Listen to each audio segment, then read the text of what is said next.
Good morning, students. So we are going to discuss our chapter 7, System of Particles and the Rotational Motion. So here we are going to solve our first question. Give the location of the center of mass of a sphere, cylinder, ring and cube, each of uniform mass density. And does the center of mass of a body is necessarily lie inside the body? So here you can observe that there are certain rigid bodies are given in the case of a sphere, on the case of a cylinder, a ring and a cube, and they are having uniform mass density. In the case of a rigid body which are having uniform mass density, the center of mass is always lying at the geometrical center only. So in this case, in the case of this rigid body, so the center of mass is lying at the geometrical center. So we can mention the answer as center of mass of rigid body.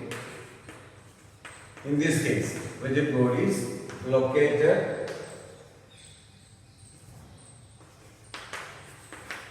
at the geometrical center. So this is where we can determine the center of mass of this rigid body.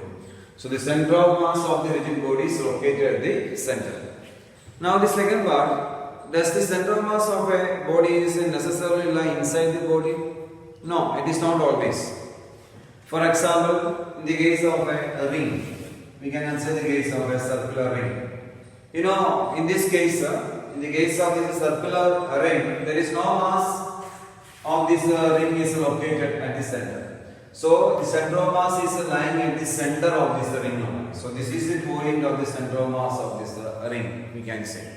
That means, so it is not compulsory the center of mass of these rigid bodies lie on their surface. Now we can discuss our question number 2.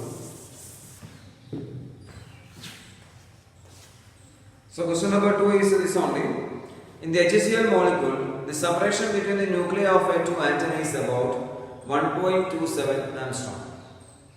Find the approximate location of the center of mass of the molecule given that the chlorine atom is about 35.5 times as massive as a hydrogen atom and nearly all the masses of an atom is concentrated at its nucleus.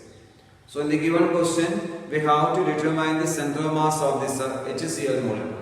So let us represent that situation. So this is a hydrogen atom and this way we can answer the case of a chlorine atom. So their centers are separated by a distance of 1.27 angstrom. So this way it is given. So we have to find the center of mass of this system. In the case of a hydrogen atom and a chlorine atom we can find. So in this case we can answer the situation as let P be the point of the center of mass of this system, which is at a distance x away from this hydrogen atom. That means we are going to consider this hydrogen atom as the origin, and so this is our origin we can say. And this is center of mass of the system is lying at this point P, which is at a distance x away from this origin we can say. So this is the way we can consider the center of mass of the system.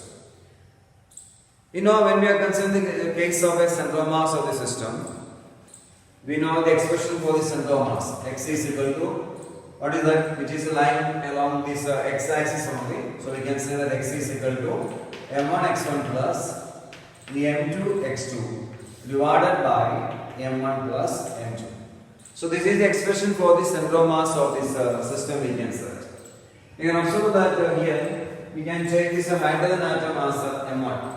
So this is our M1, we can say that hydrogen atom, and we will consider this M1 as 1 unit. And it is clearly given in the question. Chlorine atom is 35.5 times massive than this hydrogen atom. So let N2 is our chlorine atom, that is we will take 35.5 times. That means M1 is 1 unit. Suppose if we are taking, so M2 is 35.5 unit we can select. Because mass of this chlorine atom is 35.5 times massive than this hydrogen atom. So this is the way conditions are given. And hydrogen atom is located in the origin only. So x1 is considered as a 0. And the chlorine atom is at a distance of 1.27. So x2 is 1.27 angstrom we can say. So this is the way we can representing our values. And these values we can substitute on our equation. So x is equal, we can observe that m1 x1. What is m1 x1? We can say that m1 is 1, x1 is considered as a 0 plus m2 x2. That means 35.5 into x2 value is given 1.27 answer. So 1.27 into 10 raised to minus 10 divided by m1 plus m2. 1 plus 35.5 is. So this is the way we can represent it. So we can representing this as equation as x is equal. You can observe that. If you are doing the multiplication,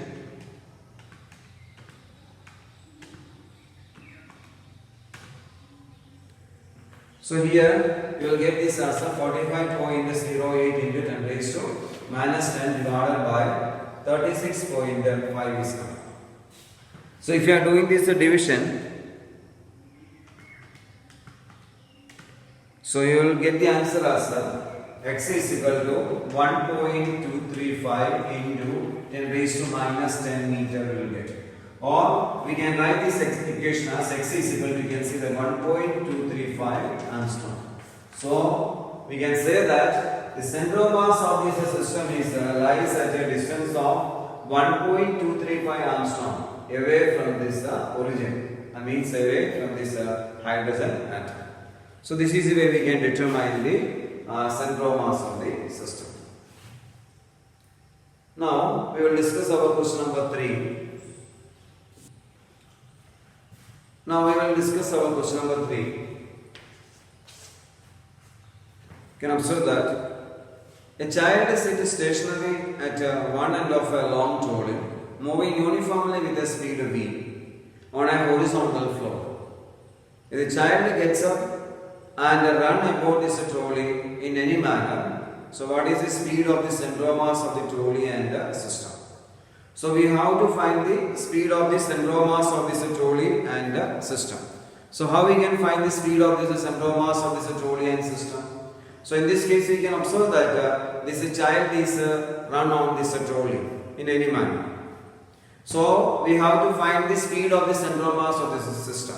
So in this case the speed of the center of mass of the system is remains unchanged. This is because we can see that the trolley and the child is considered as a single system and there is no external force is act on this system. So the center of mass of the system is remain unchanged. So we can write the answer as the center of mass of the system. That means the trolley and the child. Center of mass of the system remains unchanged. So this way we can mention the center of mass of the system.